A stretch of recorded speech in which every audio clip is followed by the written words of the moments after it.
Stop what you're doing just for a second. Take a breath with me.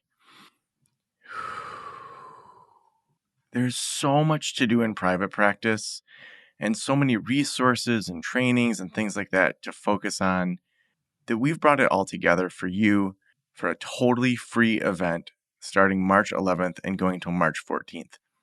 Level Up Week 2024 is coming up, and I want you to save that date. We have some amazing panels we're planning where we're bringing together people that have started a private practice, people that have started a group practice, and people that are rocking out mega group practices. Also, we're going to have some amazing keynotes and some trainings that are on very practical things. There's no need for you to bounce between Facebook groups wondering, is this advice good? What should I do next? I don't even know of the 50 things that I need to be working on, what I should do first. Instead, come to Level Up Week. It's totally free. You can be on the early bird list over at practiceofthepractice.com/level up to get all the early notifications for when we open up registration. So again, that's practiceofthepractice.com/level up.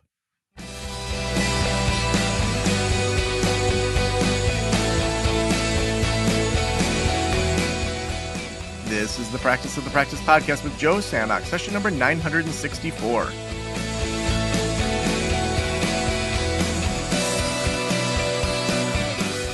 I'm Joe Sanok, your host, and welcome to the Practice of the Practice podcast. I am so glad that you're here. We are wrapping up Q1 right now. Hopefully, you still are thinking about your goals for this year, getting to that next level, just leveling up. And if you are looking for some trainings, this is the week right now. On Monday, we kicked off Level Up Week, and maybe you missed the beginning of Level Up Week. But if you want access to those recordings, we're doing 15 or so webinars where we're having different panels going on. We have experts coming in. I'm doing a whole bunch of trainings that are going to help you in a lot of different ways, like managing your money, how to manage your time, how to think big about your practice without risking the bank. All those sorts of things. We're covering a ton of different webinars. Make sure you register for what sounds interesting to you over at practiceofthepractice.com/level up. And then next week, memberships open up. This only happens a couple times a year. So if you're in solo practice or starting a solo practice, Next Level Practice is the one that's for you. If you're starting a group practice launch, that's the one for you. And if you are a group practice owner, group practice boss, that's the membership for you. So no matter your phase of practice, we have a membership for you. Again, all of those trainings, all of the membership details over at practiceofthepractice.com/level up. Also, I'll be doing some Q&As next week for people that are on the fence that you're like, hey, should I do one of the memberships? Which one should I do? We want you to be able to make a buying decision and ask the questions. We have more than enough people applying for every phase of practice help. We just want to make sure that you are doing what's best for you. So I'm so excited today. We're going to be talking about all sorts of public relations and things like that. I know for myself, I really started to see the value of public relations just as I started to pitch myself to different media types when I first started Practice of the Practice. And so a few things that we want to think about is, how are you getting out there? What is it that you're doing to be able to think big, to be able to get in front of national media? I know one thing that I found is a lot of the writers actually write for lots of different publications. And so to know if someone writes for Cosmo and they also write for the New York Times and they write for Politico, to be able to pitch them different stories in different areas, I was able to get into 3 or 4 different publications just by meeting this one lady that was doing a Reader's Digest listicle. And then she put me in all these other things. And so sometimes those connections can really be helpful. And that's why I'm so excited about our guest today. Today we have Megan Bennett, and Megan has been on the team of Light Years Ahead for over 20 years. She started working at Light Years Ahead just after college and fell so in love with public relations that she stayed on and helped build the company into what it is today. Her expertise focuses on managing clients, engaging with top national media daily, and securing meaningful media placements. Megan, welcome to the Practice of the Practice podcast. I'm so excited to have you here today. Thank you so much for having me on. I'm really excited to be here. And it sounds like this is a topic that you know some stuff about. I know a thing or two, but I always love talking to experts about this because I feel like the industry is always changing and there's all sorts of things that, maybe used to work a year ago and now don't work. And so, yeah, I'm just so excited to talk about getting big media attention. So you've been doing this for a while. let's right now, it's early 2024 at the time of this recording. If you think about the last, say, 2 years, how has what the media wants changed, either for our mental health audience that's listening, or like what kind of things have you noticed have changed over the last couple years? So I've noticed that, when I first started, everything that I do has been earned public relations where editors are not asking for a percentage of sales. I mean, this was, the past 18 years. And I would say in the past couple of years, the media has changed. It used to be mostly print and TV. And the past couple decades, now it's mostly digital. Everything's online, things from online magazines to websites to blogs.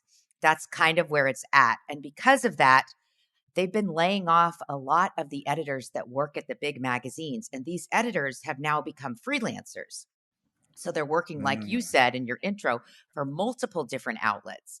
So I've noticed that is the one thing. There's so many more freelancers. The other thing that I've noticed is that many of these big websites are now losing money. And so, in order for them to make money, they're starting affiliate programs where they ask brands, even in editorial, many of these websites like BuzzFeed, The Today Show, they ask the brands, hey, can we please do an affiliate program with you where we can take a commission on sales if we feature your brand? So a lot of these now, these outlets want you to be a part of an affiliate program in order for them to even cover you because they need to make extra money as well from your post, if that makes sense. So it's not just like free PR anymore. A lot of the media is wanting more in order to cover your brand because they're not making as much money just because the landscape has changed. And that's the main Mm. thing that I've noticed are these affiliate programs, uh,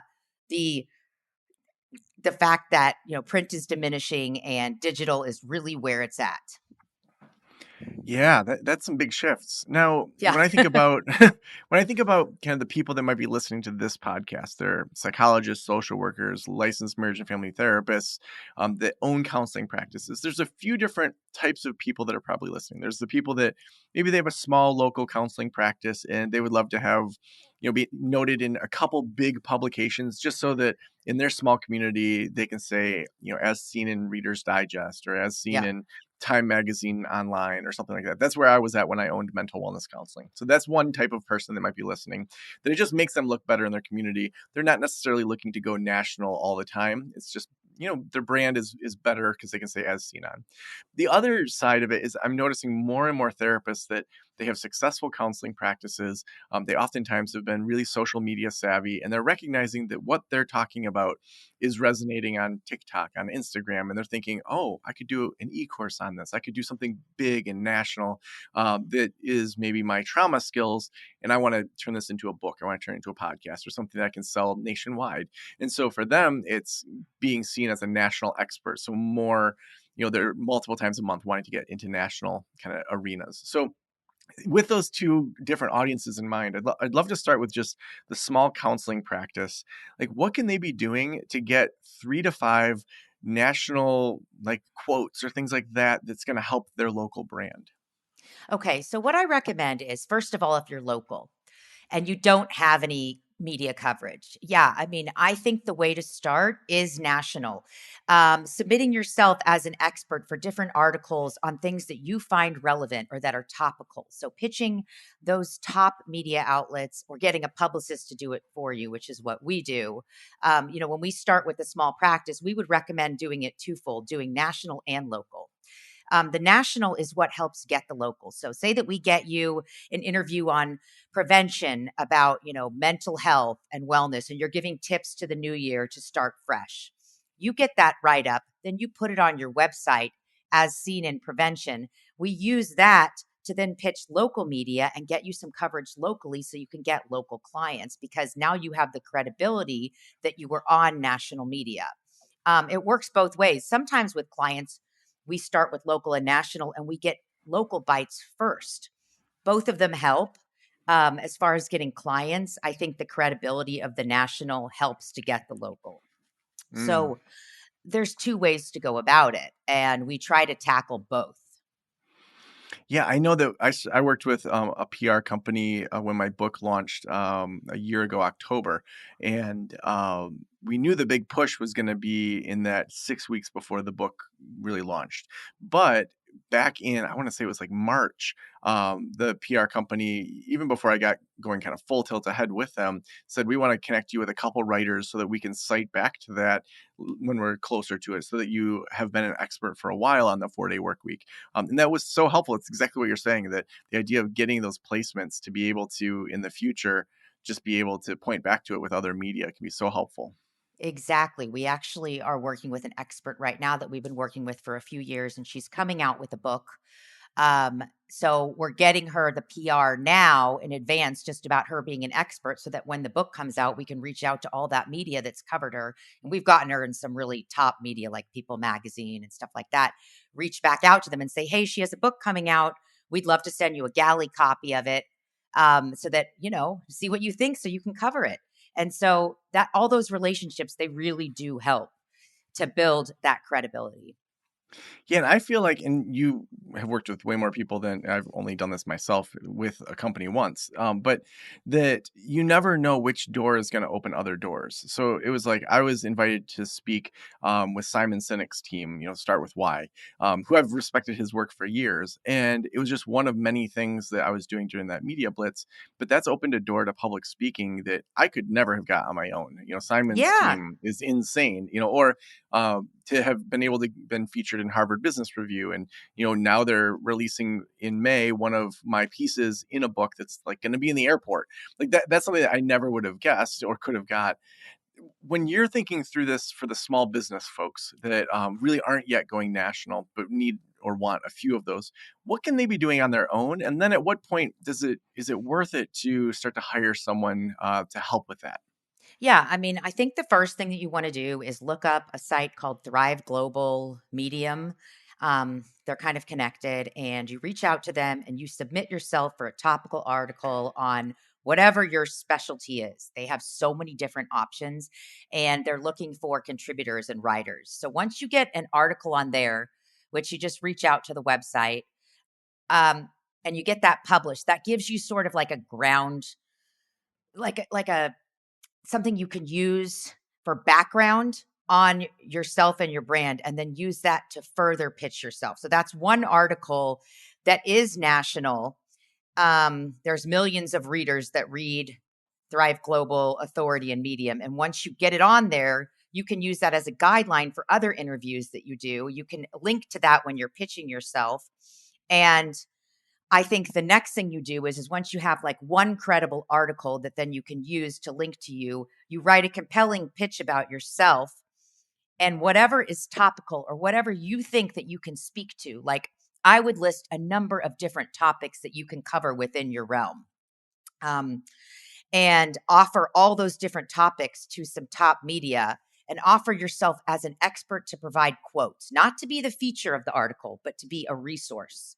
And when you offer yourself as a resource, you're one of many experts that are quoted, but it still helps bump up your SEO, especially when it's a big national site, and gives you the credibility that you need to get you more and more articles. That's how we kind of do it. If we start pitching somebody as an expert on different topics, and every week we come up with a new hook to pitch them on. Hmm. And then you start getting those quotes, and then those editors start coming back and asking you to be an expert on other things, in similar topics. So that's kind Yeah. of how it happens. And then it trickles down. But most small businesses don't have the bandwidth or the capacity to do this themselves.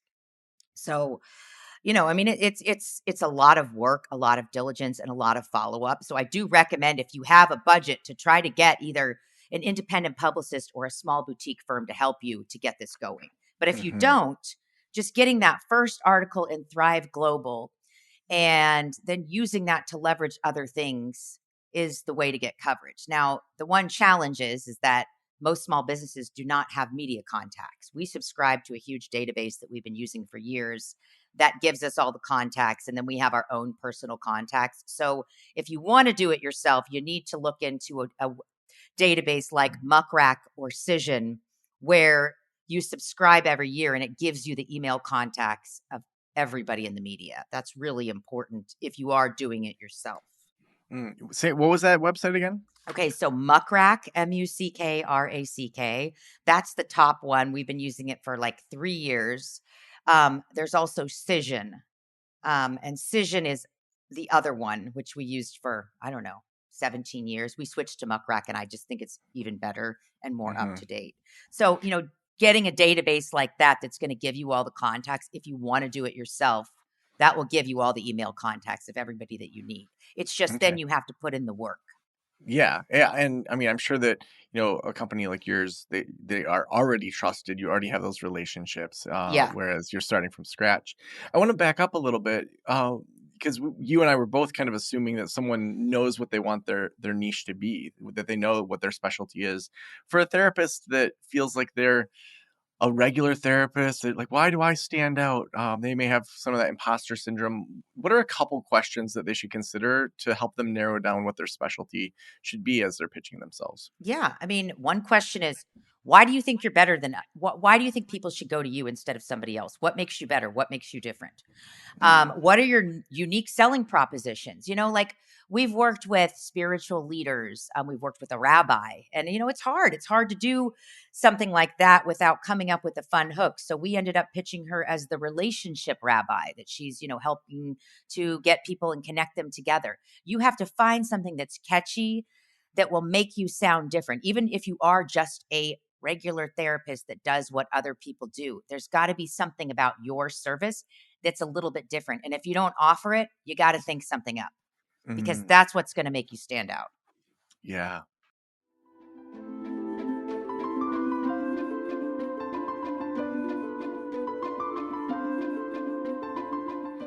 If you're looking for an awesome payroll solution, look no further than Gusto. We've used them for years here at Practice of the Practice.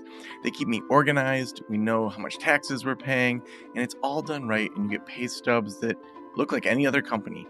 Head on over to gusto.com/Joe to learn all about their payroll solutions. There is no reason that you should be worrying about payroll.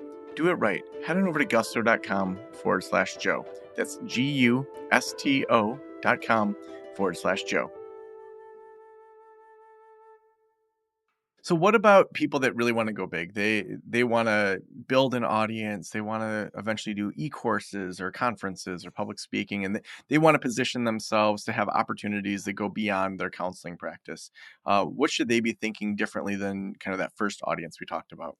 They need to think about actually implementing a PR campaign and a strong social media campaign that goes with it. We specialize in PR, but we work with other agencies to help send our PR placements, and so that the social media agencies can share all of the coverage that we've gotten to leverage it on both sides. So I think the most important thing is to think about budgeting to have a PR firm doing social, and then also have a social media person, whether it's you doing your own practice, because sometimes if it's your practice and you understand social media, nobody can manage it better than you can, because you would be the most passionate about it, you as in the counselor or the person that has their own service. So I think it's important to think about social media, PR, and a little bit of paid ads if you have the budget. Those three things together are the perfect synergy. If you have a smaller budget, public relations is the best bang for your buck, because you might pay a PR retainer one fee to do multiple um, you know, PR placements for you in a month, where you might spend that same fee to do one ad that might not result in anything. And the nice thing about public relations is it helps to build your organic SEO on on the website, so that people read about you. So I would say get a PR firm, have them start pitching you and your practice immediately, offering you as an expert to podcasts like your podcast, pitching you to podcasts, pitching the expert to podcasts, getting them in there as an expert in their field. The PR firm would write, a backgrounder. Then we start to write about different things that the practice offers, and then pitching the expert on different hooks. So it would just be us literally weekly coming up with different pitches about the founder, the practice, the services, offering for interviews, for quotes, for podcasts, and just like becoming a thought leader, positioning the person as a thought leader in their areas, so that when big outlets like WebMD, health, prevention, women's health come out and they need an expert, they think of us because we've been in their faces pitching them every single week with this expert. Um, Mm. that's kind of how it works. We're basically stalkers. I love it. Now, when you talk about budgeting, I love how you broke it down in having a retainer and doing some paid ads. If someone they have good content, they are an expert, they're good at maybe their own social media, but they really want to get over that plateau of where they're at, and so maybe they've got, I don't know, 10,000 followers on their Instagram or something like that, and they want to really get to that next level. What should they be budgeting for? Like, what's a typical budget for kind of a first round PR campaign? For a like for PR, and I would say we really focus on grassroots traditional PR, which is print, digital, TV. We sprinkle in a few micro influencers as well, and then podcasts. They need to think about budgeting. I would say between $3,000 and $4,000 a month for a PR firm if they want to go with a firm. And then I'm talking about a small agency like us. If you want to go with a big agency, you got a budget between, I would say, $8,000 to $20,000 a month. But I can guarantee you're not going to get the same TLC that you would with a small agency, because the big agencies, you talk to somebody high up and then they pass you on to a junior person that really doesn't know what they're doing. Um, so I would budget, a specific money aside for at least 3 months, because I think it takes at least 3 months to build the brand awareness. But really, by month 6, you're really starting to see the momentum going. Um, and then as far as for social and advertising, that's a whole nother animal. If you have the skills to do the social yourself, you should do it and just post weekly videos of yourself talking about different things that you're an expert in until you build that following. Mm. Now, what do people do wrong when they're doing PR on their own? Like, what are some mistakes you've seen? I'm sure that people have come to you and said, I thought I could do this on my own and I screwed it up. Like, what are the kind of things that people screw up? They screw up by, continuing to send really, really long, boring pitches with too much information about the brand. The media doesn't want to look at it. They want to see your subject line and they want to read the first 3 sentences and see a compelling picture about what you're offering. Otherwise, it's just going to go to spam and they're going to block you. So, they want to see something short, sweet, concise, and to the point. And I feel like some people do shoot themselves in the foot by sending out like a novella about themselves, where it's almost better to just send a teaser email just to get them to open it up. And then if they want more information, then you delve deeper. I think another thing is sometimes when people pitch themselves, they go overboard on hyperboles of what they can do. And sometimes it needs a little bit of humbling in those pitches just to bring it down to earth, if you know what I'm saying, because some people Hmm. promise the moon and the stars, and you can't always make claims on what you can do. Um, and then the other thing is just sometimes the media, they you might reach out to the wrong type of media. If you're not an expert and you don't know who to target, you might not be tapping into all the right resources. So, like some brands might reach out to me and they say, we're a beauty company. That's what we want to reach out is just beauty. This is what we focus on. And then I said, yeah, but what about parenting media? What about lifestyle? What about wellness? Because they're going to cover it as well. So it's just like, I think that sometimes people can pigeonhole themselves into doing one thing because they don't have the experience. Whereas I am like trying different things every week if things don't work. And I get Mm, the other problem is that I'm used to rejection. I get rejected every day by the media. And I think it can be disheartening for business owners to feel that rejection on themselves because it's an ego hit. yeah, I think that so often it's interesting to just see how we want to invest in things to free up our time. So it might be an executive assistant. And then when we want to get to that next phase, we forgot how hard it was to invest in those initial things. So, I remember when I was launching the book, I had a PR company. I hired a podcast booking agency. I did over 200 podcast interviews in the month leading up to the book launch. And it's like, it takes a lot of work and it was really expensive.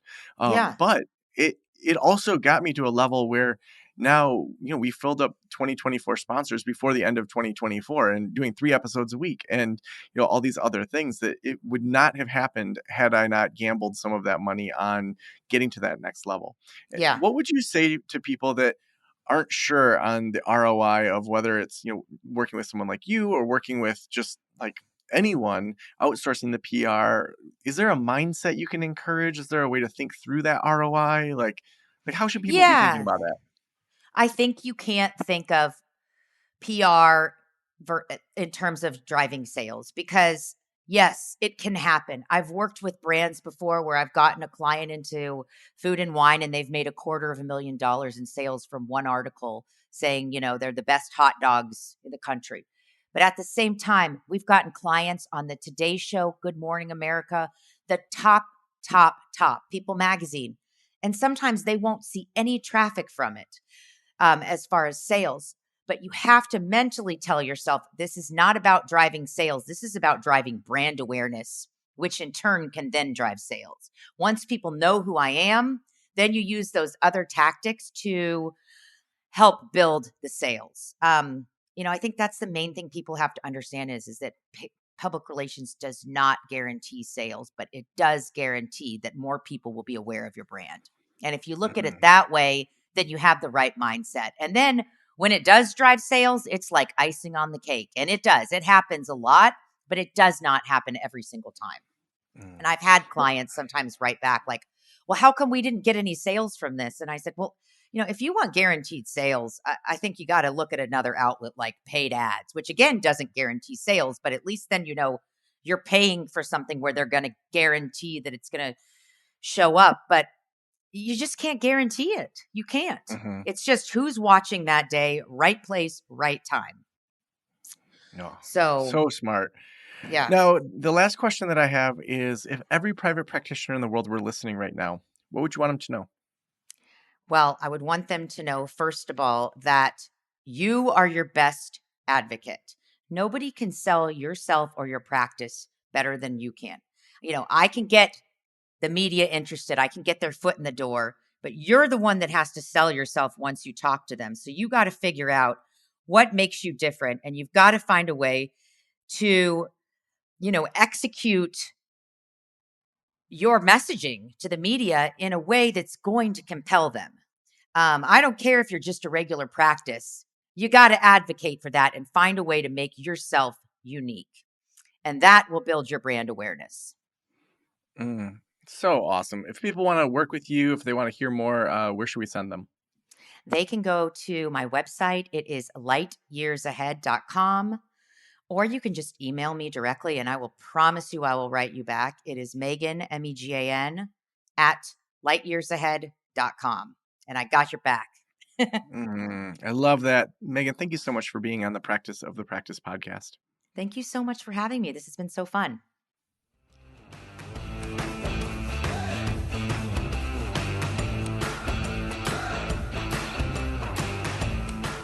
I want to encourage you all to think about getting in one publication in the next month. Like, just find one publication to try to get into. It could be your local newspaper.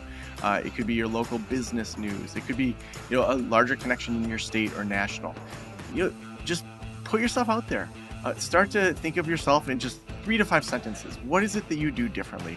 In fact, just yesterday, our local Traverse City Business News, this guy who heard me speak at Rotary like 6 months ago about the 4-day work week, he's like, I want to do a full story on the 4-day work week and on you. To me, it's not going to drive sales, just like we were talking about, but to locally be seen as the 4-day work week guy, to be continually positioned in that beyond just what I do here with Practice of the Practice is opening doors in the business community much differently than if I tried to just do some pay-per-click advertising around the 4-day work week. So put yourself out there, try to get in some local media, some national media. Let us know how it goes for you. Also, make sure that you're attending Level Up Week. You can register for that over at practiceofthepractice.com/level up. That's where we have a list of all of those webinars we're doing this week and our memberships that open next week. You're going to want to jump in if you want to get to that next level this coming year. And we couldn't do this show without our amazing sponsors. As a small business owner, I know paying and taking care of the team can be tough. if you're not using Gusto. Gusto takes the pain out of payroll, benefits, onboarding, HR tools. My consulting clients use Gusto all the time, and it's what we use here at Practice with Practice. Even better, our listeners are going to get 3 months for free if you go over to gusto.com/Joe. Again, that's gusto.com/Joe. Thank you for letting me into your ears and into your brain. Have a great day. I'll talk to you soon. Special thanks to the band Silence is Sexy for that intro music, and this podcast is designed to provide accurate and authoritative information in regard to the subject matter covered. It is given with the understanding that neither the host, the producers, the publishers, or guests are rendering legal, accounting, clinical, or other professional information. If you want a professional, you should find one.